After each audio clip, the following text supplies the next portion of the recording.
Hi, Michelle here. I wanted to go ahead and do some repotting today, and I thought that while I do, you might want to join me, and I will go ahead and talk a little bit today about my plant journey and how I started getting into plants. I have a few Hoyas today that I need to repot or retrellis, and I'll show them to you. The first one is my suluwesiana, and this I grew from one leaf on it. The leaf fell off, so I propagated the stick, and it has grown all of these leaves.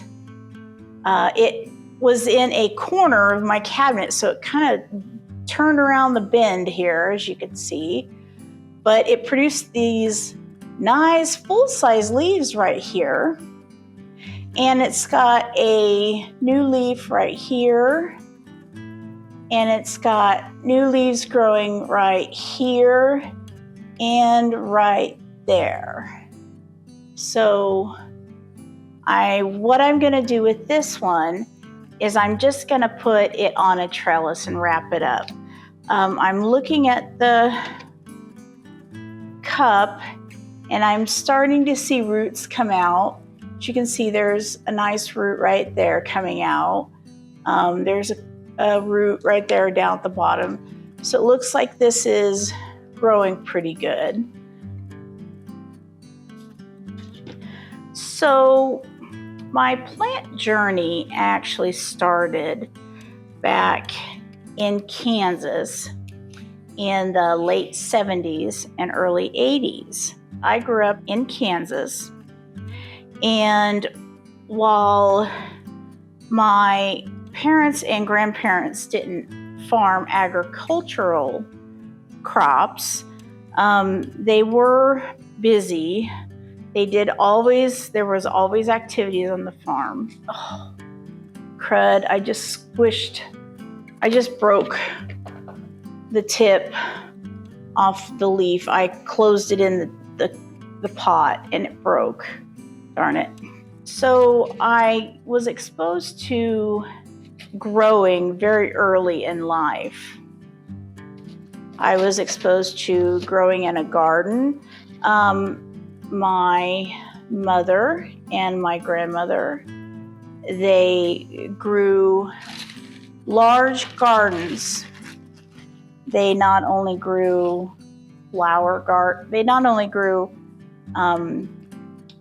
like vegetable gardens, they also grew flower beds. And these flower beds were mainly irises. And I loved those irises. It was in a patch they called it their iris patches. My grandmother had about 100 varieties of irises, and my mother probably had a good 75, 80. And what I'm doing is I'm trying to gently wrap this around because this is kind of a weird bend. So I want to wrap it around without hurting it too much. So I'm kind of holding it, and I want to make sure that no matter what, this leaf is not compressed in any way. Trying to get this so that it will not pinch the leaf. So what I'm trying to do is I'm trying to catch. There we go. All right. So as you can see, what I try to do is I try to leave some space right there where that leaf is so it can mature and it won't bump against the trellis. So like I said, what I'm going to do is when I position this back in the cabinet, I'm going to put this up against the wall of the cabinet so that way the leaves will continue to grow as they were. And I still see the leaf points there, so nothing has been damaged or nothing has fallen off. So we have this suluwesiana now trellised, so it should really grow now because it's got something to grab onto.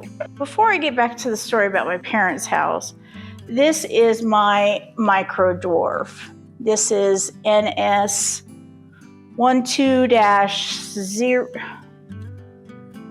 NS 01-012. Oh, I could be wrong. I'll put it on the screen. But there's my microdwarf. It lost one leaf. It lost one of the leaves down at the very base, but it's grown 1, 2, 3. It's grown 3 or 4 more. These are the roots. And as you can see, those are not spectacular roots. These are such thin little roots.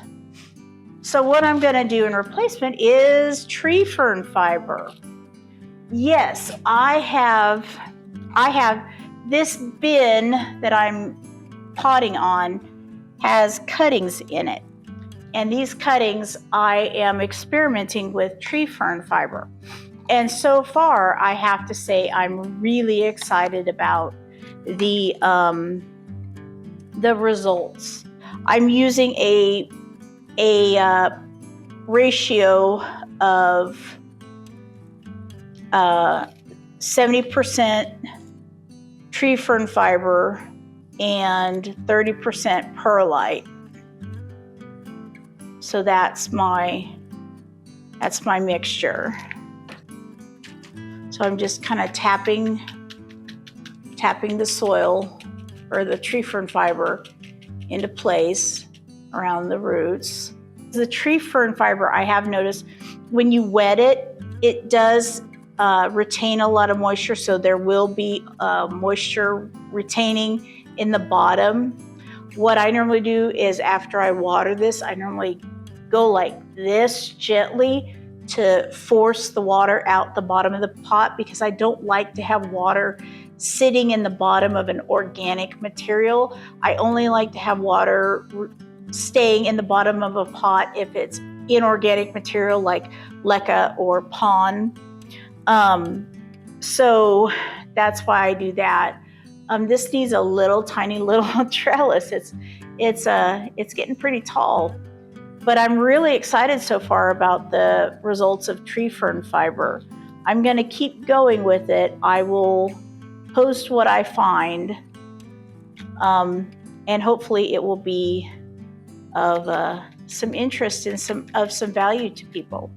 So now what I've done is I have my little cup of tree fern fiber. I have tapped it to make sure that all the tree fern fiber is all around those roots. I have another cup that is a little larger than the cup that the cutting resides in. That way, if there's any excess moisture, it runs out the bottom. It doesn't stay in the pot where it could rot the roots. So I'm going to set that to the side. Now, the next plant I have is another one that I'm really concerned about. I've had this plant about 6 months. And the leaves the roots, I don't even hardly see the roots. So it's also in stratum. So I'm gonna take it out of the pot. It feels like the roots are all stuck to the bottom. And oh my gosh, these roots are so thin. Oh, I don't get these stratum roots. Okay, we had a little break because the camera battery went dead, but oh my gosh, look at these roots. The only thing I can say is these roots are like begonia roots. Look how thin those roots are. They are all compact, but they are so thin and fragile. And they pull. They just rip. I'm not gonna pull them because they just pull apart. So that is a bigger root system than I thought. So I have this little pot that I thought would be really cute to put them in. And I'm gonna put them in tree fern fiber as well. So I'm gonna put a little batch of leca down in the bottom.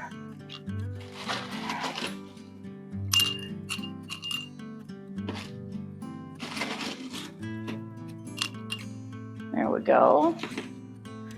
And now we'll put the tree fern fiber in there.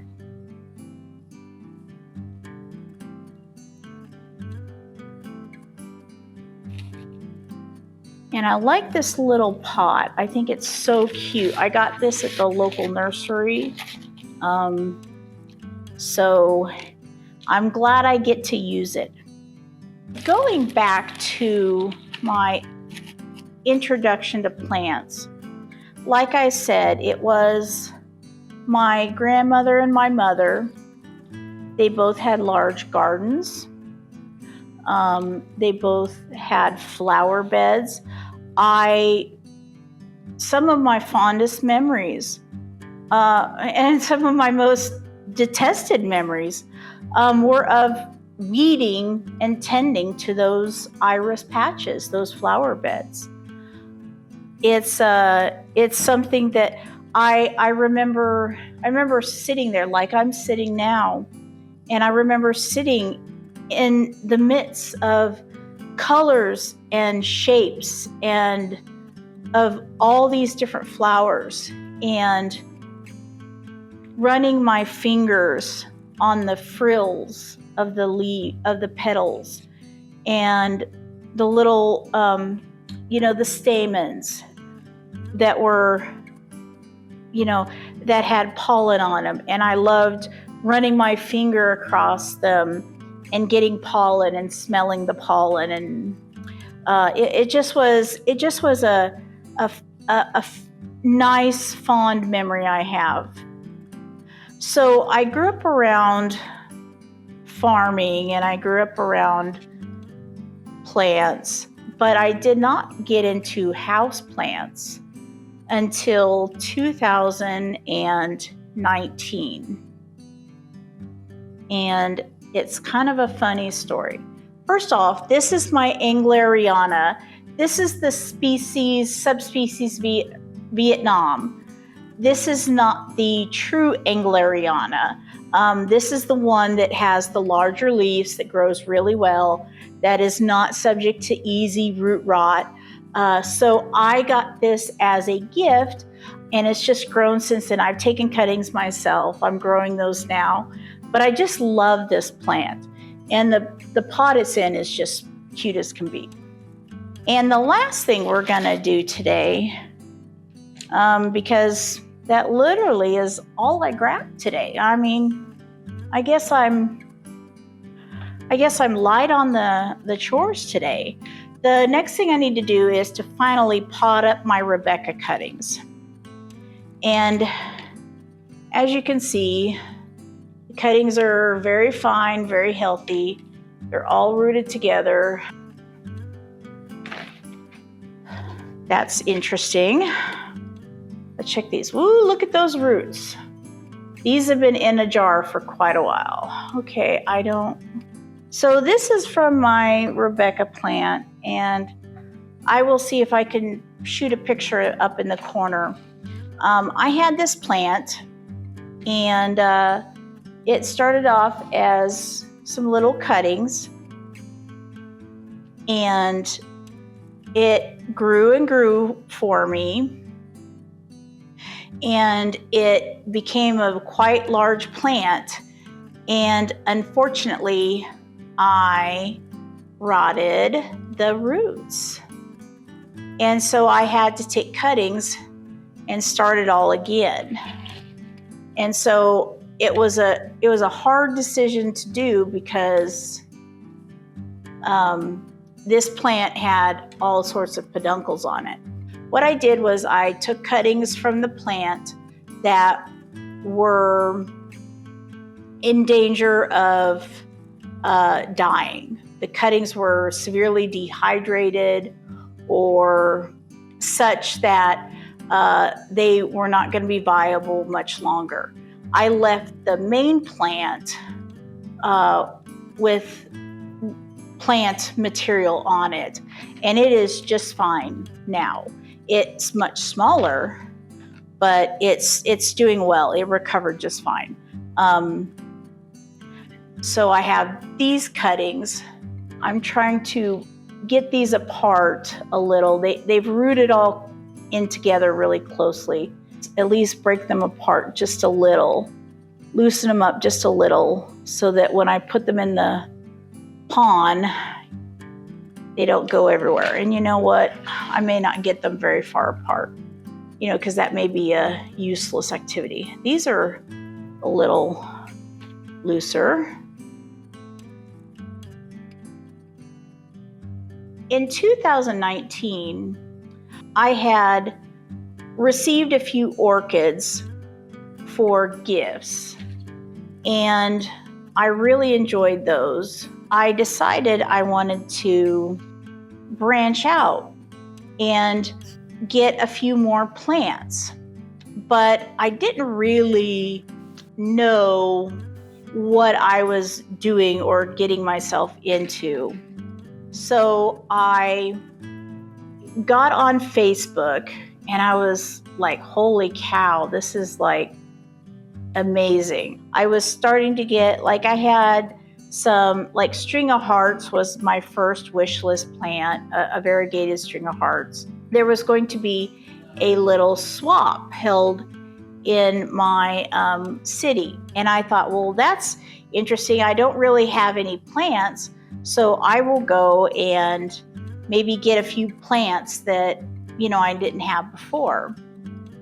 And that swap was in September of 2019.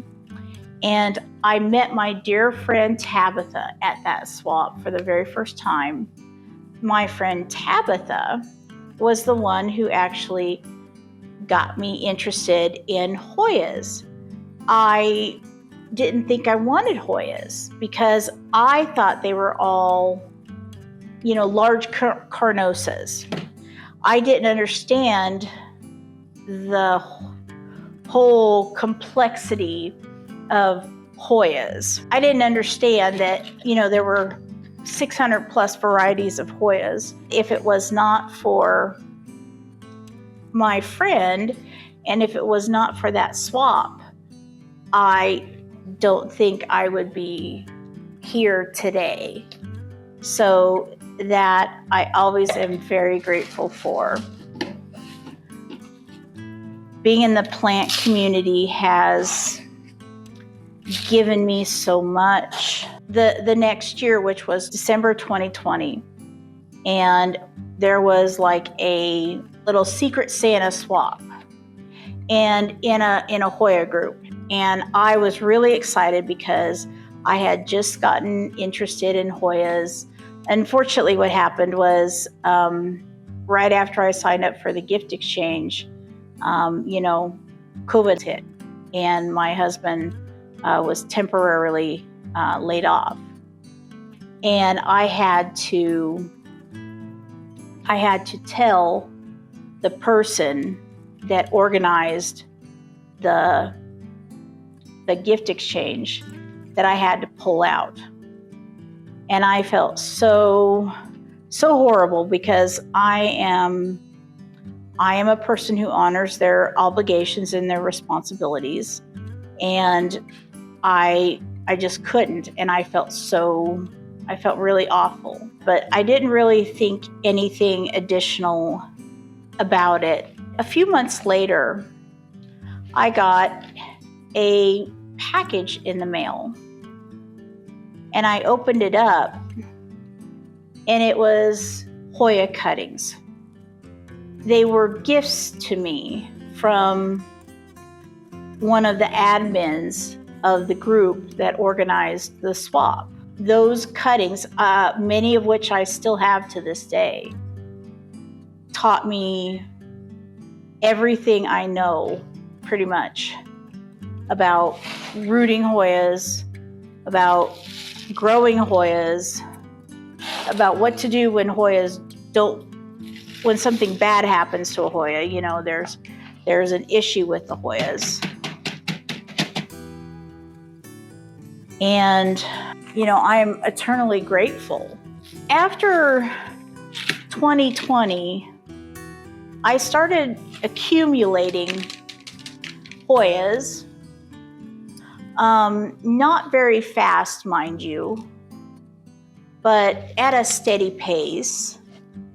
And now I have approximately 85 varieties. I am trying to learn more about them every day so I can take better care of them.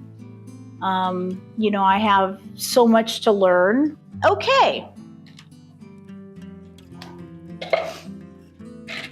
So now I have my second pot of Rebecca repotted. It is officially a plant again. It has peduncles on it. I think I'm going to leave it trailing like this. See what happens with it. I think it'll look cute. Got to wash the pot. I will insert a picture up here of what my Rebecca on the trellis looks like. I'll get a trailing and a trellised Rebecca. So that's great. That is my plant chores for today. I've made a mess that I have to clean up, definitely with the stratum. I really hope you enjoyed today's video. If you did, please consider giving me a thumbs up. If you'd like to see other planty content from me like this, please consider subscribing to my channel. It really helps me out. If you have any questions or comments, please leave them below. I promise I'll get back to you on them. And until next time, I'll see you then. Thanks. Bye.